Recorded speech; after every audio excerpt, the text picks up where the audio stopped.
एक प्रसिद्ध कथा के अनुसार एक बार एक बुढ़िया और उनकी दो बहुओं ने शीतला माता व्रत किया।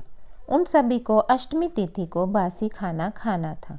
इसके चलते ही उन्होंने सप्तमी तिथि को ही भोजन बनाकर रख लिया।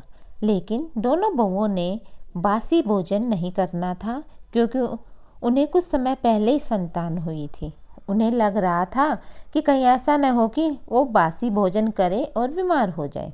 अगर ऐसा हुआ तो उनकी संतान बड़ी बीमार हो जाएगी। दोनों बहुओं ने बासी भोजन ग्रहण न करके अपनी सास के साथ माता की पूजा की। इसके बाद पशुओं के लिए बनाए गए भोजन के साथ ही अपने लिए ताज़ा भोजन बना लिया, फिर उसे ग्रहण भी कर लिया। फिर जब उनकी सास ने उन्हें बासी भोजन करने के लिए कहा तो उन्हें टाल दिया। ये कृत्य देख माता कुपित हो गई और अचानक ही उन नवजातों की मृत्यु हो गई।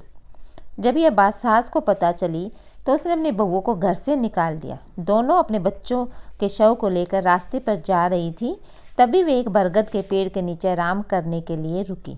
यहाँ पर दो बहनें थीं जिनका नाम ओरी व शीतला था। वे सिर पर पड़ी जुओं से बेहद परेशान थी। बहुओं को उनकी स्थिति देखकर उन पर दया आ गई। उन्होंने उनकी मदद करनी चाहिए और उन बहनों के सिर से जुएं निकाली। इससे उन दोनों बहनों को चैन मिला। उन दोनों बहनों ने बहुओं को आशीष दिया कि तुम्हारी गोद हरी हो जाए। तो ऐसा सुनकर उन बहुओं ने कहा कि उनकी हरी गोद तो लुट गई है।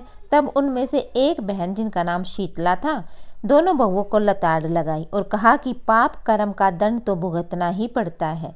तब उन दोनों बहुओं ने माता शीतला को पहचान लिया। वे दोनों उनके पैरों में पड़ गई, क्षमा मांगने लगी। माता को उनके पश्चाताप करने पर दया आ गई और उन्होंने उनके मृत बालकों को जीवित कर दिया।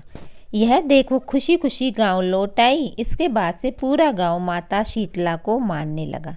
माता शीतला ने जैसे इन दोनों बहनों पर कृपा की, ऐसी कृपा सब पर बनी रही। जय शीतला माता।